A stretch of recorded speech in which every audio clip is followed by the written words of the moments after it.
Good morning, students. Today we will discuss how to do the work on the notebook. On the page number 27 of your book, we have discussed the poem पर्वत प्रदेश में पावस. आपने अपनी notebook पर इसको किस प्रकार लिखना है, मार्क करिए पेंसिल से अपनी बुक पर.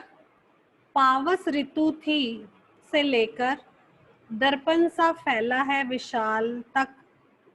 आप इसको एक पैराग्राफ बनाइए और इसका सप्रसंग सलाट, पहले संकेत लिखिए अपनी नोटबुक पर, फिर सप्रसंग सलाट लिखिए और फिर भावार्थ स्पष्ट कीजिए. प्रसंग आप किस प्रकार लिखेंगे?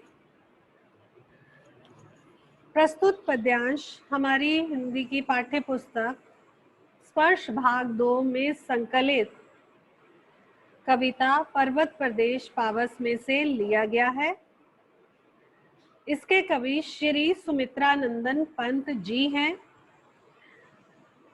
यहाँ पर उन्होंने वर्षा ऋतु में पहाड़ों के सुंदर दृश्य का वर्णन किया है. फिर आप उसका सलाट लिखिए.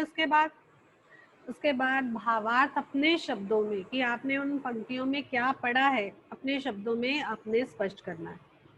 उसके बाद सेकंड पैराग्राफ गिरी का गौरव से लेकर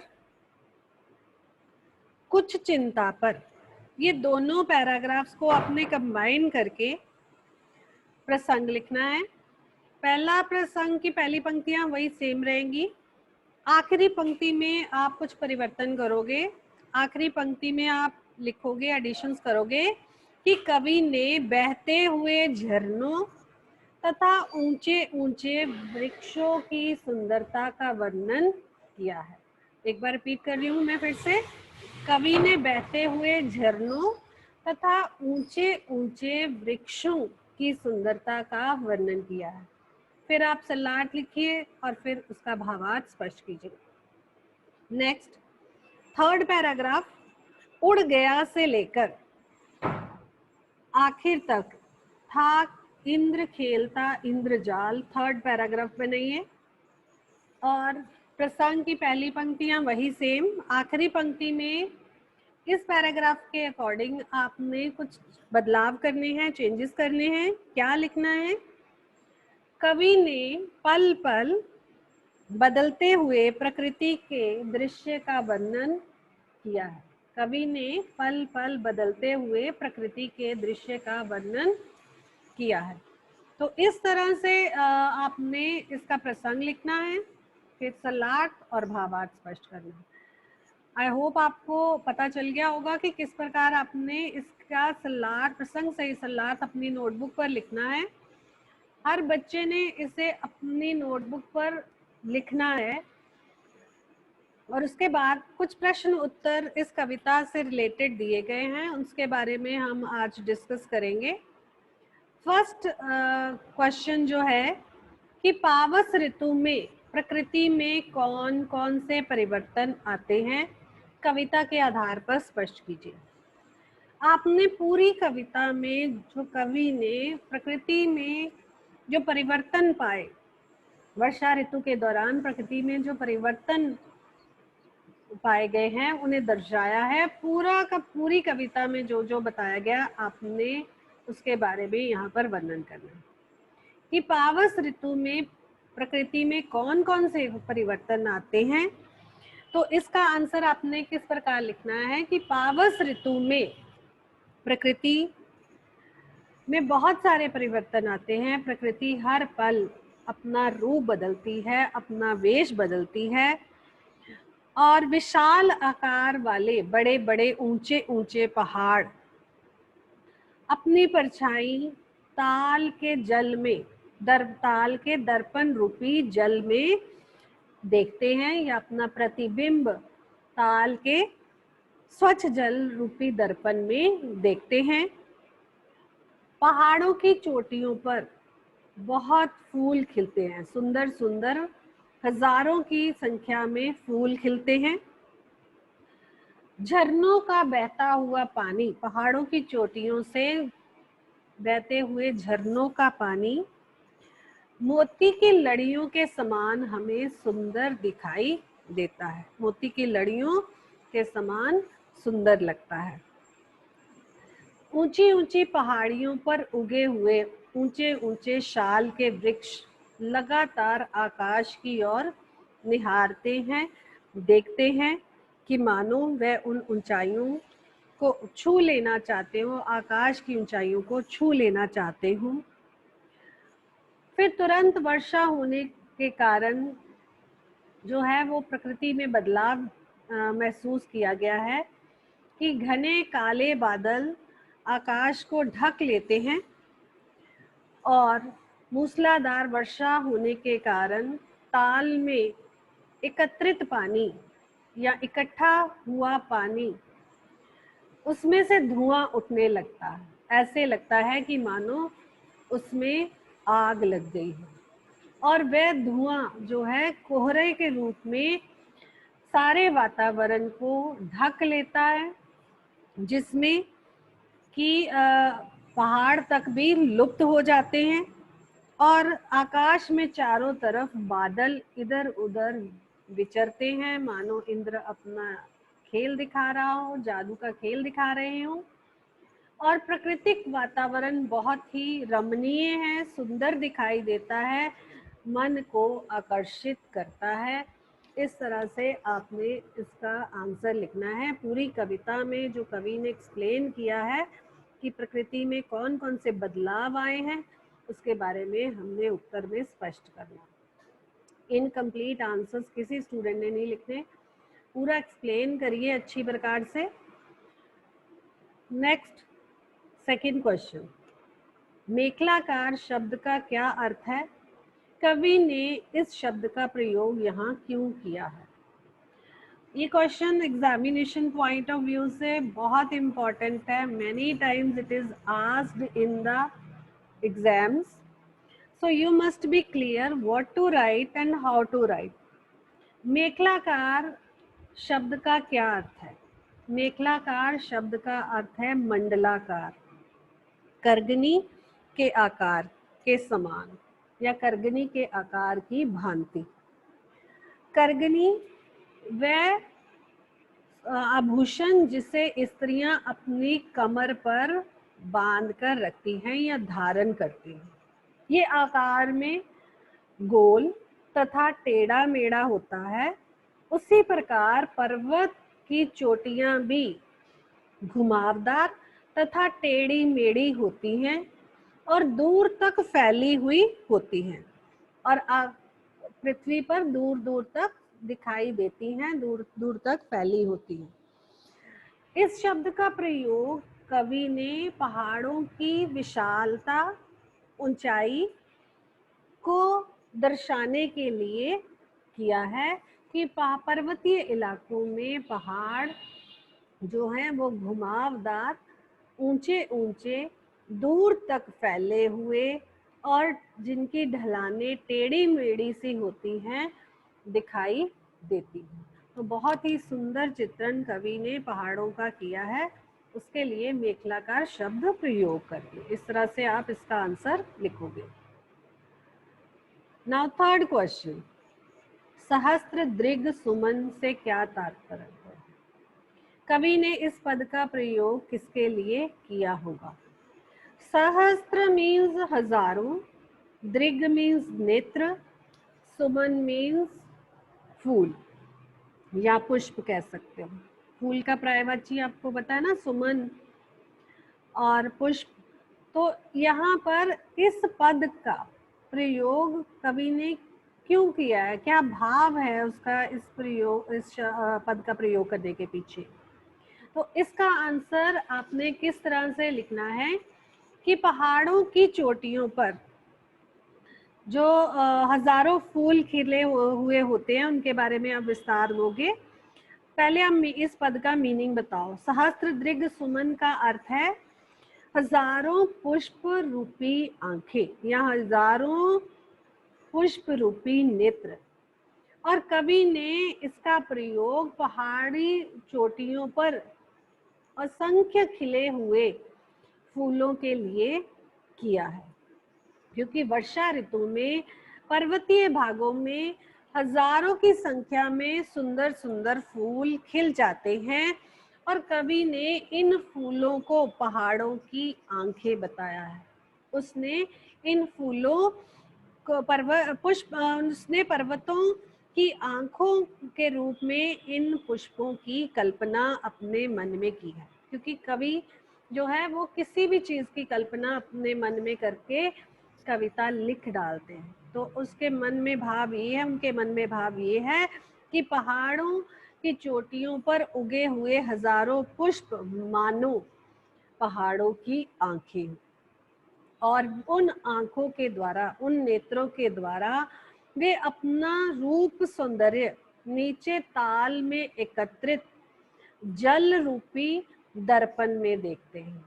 जो तालाब में जल एकत्रित है मानो वह दर्पण है, दर्पण की भांति है, क्योंकि वो साफ, स्वच्छ और पारदर्शी है। जैसे कि एक मनुष्य अपने रूप सौंदर्य को दर्पण में देखता है और निहारता है और मन ही मन प्रसन्न होता है, वैसे ही पर्वत अपने नीचे फैले हुए ताल रूपी दर्पण में अपने फूल रूपी आंखों के द्वारा, अपनी फूल रूपी नेत्रों के द्वारा अपनी सुंदरता को निहारते हैं, देखते हैं। और कवि ने इस तरह पर्वत का मानवीकरण करते हुए, मानवीकरण कैसे कि जैसे एक व्यक्ति अपनी सुंदरता को निहारता है, उसी की भांति पहाड़ जो हैं वो अपनी सुंदरता को निहार रहे हैं और प्रसन्न चित्त दिखाई दे रहे हैं। So you will explain in this way the third question. Now move to the fourth question. कवि ने तालाब की समानता किसके साथ दिखाई है और क्यों? तालाब मतलब ताल जो जिसमें जल एकत्रित है, उसकी समानता उसने किसके साथ दिखाई है? अभी मैंने पिछले क्वेश्चन में भी एक्सप्लेन किया है कि दर्पण के साथ दिखाई है। तो इसको हमने किस तरह से लिखना है? कवि ने तालाब की समानता एक दर्पण की भांति दिखाई है। और क्यों? क्योंकि तालाब का जल बहुत ही साफ, स्वच्छ, निर्मल और पारदर्शी होता है, जिसमें कि अपनी परछाई को देखा जा सकता है। तो उसने साथ में और एक व्यक्ति भी दर्पण में अपना बिंब देख सकता है, अपनी परछाई को देख सकता है। दोनों ही पारदर्शी होते हैं, दर्पण भी और तालाब में एकत्रित जल भी, दोनों ही पारदर्शी है। और वैसे भी अगर आप पानी में अपनी परछाई को देखो तो आपको साफ स्पष्ट अपना चेहरा नजर आता है। मुझे आई होप कि आप सबने देखा होगा, अगर नहीं देखा तो टब या बाल्टी में पानी भरकर आप उसमें झांकिए तो आपको तुरंत अपना चेहरा साफ स्पष्ट दिखाई देगा। या किसी कुएं में पानी एकत्रित हो और आपने झांक कर देखा हो तो सामने ही आपको अपना चेहरा नजर आता है। तो यहाँ तालाब के जल को भी दर्पण के रूप में कवि ने बताया है, दोनों में समानता दिखाई है और दोनों में ही अपना, दर्पण में भी और जल रूपी दर्पण में, दोनों में ही व्यक्ति और पहाड़ जो है अपना बिंब देख सकते हैं, अपनी परछाई को देख सकते हैं। तो तालाब के जल में पर्वत अपनी सुंदर पुष्प रूपी आंखों के द्वारा अपनी परछाई को देखते हैं, अपने चेहरे को देखते हैं, अपने बिंब को देखते हैं और प्रसन्न होते हैं। तो इस तरह कवि ने तालाब की समानता दर्पण के साथ दिखाई है। I hope it is clear to all of you. Now fifth question. पर्वत के हृदय से उठकर ऊंचे ऊंचे वृक्ष आकाश की ओर क्यों देख रहे हैं और वे किस बात को प्रतिबिंबित करते हैं? पर्वत के हृदय पर उगे हुए, उर का अर्थ मैंने बताया था हृदय पर उगे हुए विशाल जो वृक्ष हैं वो आकाश की ओर क्यों देख रहे हैं और वे किस बात को दर्शाते हैं? हमने इसमें ये स्पष्ट करना है कि किस तरह से आप लिखोगे कि पर्वत के हृदय पर या पहाड़ की चोटियों पर जो ऊंचे ऊंचे वृक्ष हैं वो उसके हृदय से और अधिक ऊपर उठकर और अधिक ऊंचा उठकर मानो आकाश को ही छू लेना चाहते हैं, मानो आकाश को ही पा लेना चाहते हूँ। क्यों? क्योंकि वे अपने मन में उच्च आकांक्षा रखते हैं और ऊंचा उठने की इच्छा रखते हैं, और ऐसे में वो बिल्कुल मौन हैं, चुप हैं और आकाश को लगातार अपलक, अनिमेष, अटल, मतलब अपलक अर्थात बिना पलक झपके वे स्थिर भाव से आकाश को देखते हैं, निहारते हैं। जैसे कि एक व्यक्ति जो अपने जीवन में लक्ष्य को प्राप्त करना चाहता है और ऐसे में वे अपने मन को एकाग्र करके बिल्कुल चुपचाप मौन रहकर अपनी लक्ष्य प्राप्ति के लिए लगातार प्रयत्नशील रहता है, लगातार कार्यरत रहता है और अंत में अपने लक्ष्य को पा लेता है। उसी की भांति जो वृक्ष हैं, ऊंचे ऊंचे वृक्ष हैं, वो बिल्कुल मौन हैं, चुप हैं और मनुष्य को भी यही संदेश देते हैं कि वे लगातार परिश्रम करता रहे और अपने लक्ष्य के प्रति एकाग्र भाव रखे और अपनी दृष्टि को वह स्थिर रखे। इस तरह से यहाँ पर कवि ने जो ऊंचे ऊंचे वृक्ष क्यों बताया, इसीलिए बताया कि आकाश की ओर वो इसीलिए निहार रहे हैं।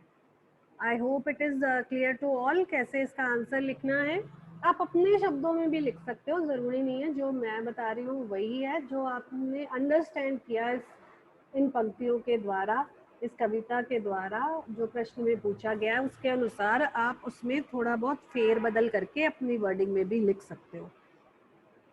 नेक्स्ट 6th क्वेश्चन, शाल के वृक्ष भयभीत होकर धरती में क्यों धंस गए? शाल के वृक्ष धरती में क्यों धंस गए, मतलब क्यों दब गए? तो इसमें हम फिर से एक्सप्लेन करेंगे कि पर्वतीय इलाकों में लगातार वर्षा ऋतु में मूसलाधार वर्षा होती है और लगता है कि ऐसे लगता है कि जैसे आकाश ही धरती पर टूट पड़ा। लगातार पर्वतीय इलाकों में मूसलाधार वर्षा होती है और लगता है आकाश ही धरती पर टूट पड़ा और वर्षा होने के कारण नीचे ताल में जल एकत्रित हो जाता है और जल एकत्रित होने पर उसमें से धुआं उठने लगता है। ऐसे लगता है मानो ताल के जल में आग लग गई।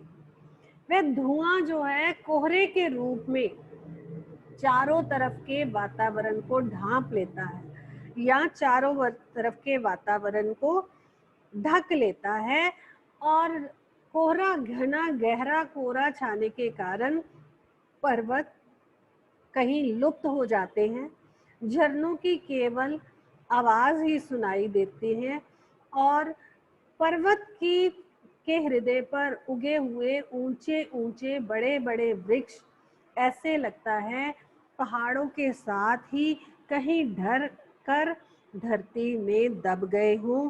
क्यों? क्योंकि वे दिखाई नहीं दे रहे, साफ स्पष्ट दिखाई नहीं दे रहे। गहरे घने कोहरे के कारण वे अदृश्य हो गए हैं, ऐसे लगता है धरती में ही धंस गए। So this is the answer for 6th question. Next 7, झरने किसके गौरव का गान कर रहे हैं? किसके महानता के गीत गा रहे हैं, किसकी महिमा के गीत गा रहे हैं? बहते हुए झरनों की तुलना किससे की गई है? इन द फर्स्ट पोर्शन ये बताया गया है कि झरने किसके गौरव का गान कर रहे हैं। हमें कविता से पता चलता है कि झरने ऊंचे ऊंचे विशाल पेड़ों की महानता या महिमा का गान कर रहे हैं। वे उनकी महानता के गीत गा रहे हैं और उन ऊंचे ऊंचे वृक्षों, उन ऊंचे ऊंचे पहाड़ों से बहने वाले झरने उनका जल जो जब गति से धरती की ओर गिरता है, धरती की ओर बहता है, तो ऐसे लगता है कि मानो वे सुंदर मोती की लड़ियों से हो। वे झरनों की तुलना यहाँ पर मोती की लड़ियों से की गई है। आपको यहाँ पर सेकंड पोर्शन का आंसर मिल रहा है। बहते हुए झरनों की तुलना किससे की गई है? बहते हुए झरनों की तुलना मोती की लड़ियों से की गई है, क्योंकि पहाड़ों की उर से या हृदय से बहने वाले झाग भरे झरने बहुत ही सुंदर दिखाई देते हैं और वे बहते हुए झर झर की आवाज करते हैं, झर झर की ध्वनि करते हैं, झर झर का स्वर पैदा करते हैं और वो स्वर ऐसे लगता है कि मानो पहाड़ों की महानता का गुणगान कर रहे हो और वे बहुत उत्साहित होकर जोश के साथ, उमंग के साथ, उमंग आगे बढ़ने की, जोश आगे बढ़ने का, उमंग और उत्साह के साथ वे आगे की ओर बढ़ते हैं और यह भी संदेश देते हैं कि प्रत्येक मनुष्य जो अपने लक्ष्य को प्राप्त करना चाहता है वे निरंतर कार्यरत रहे, झरने की भांति लगातार अपना कार्य करता रहे और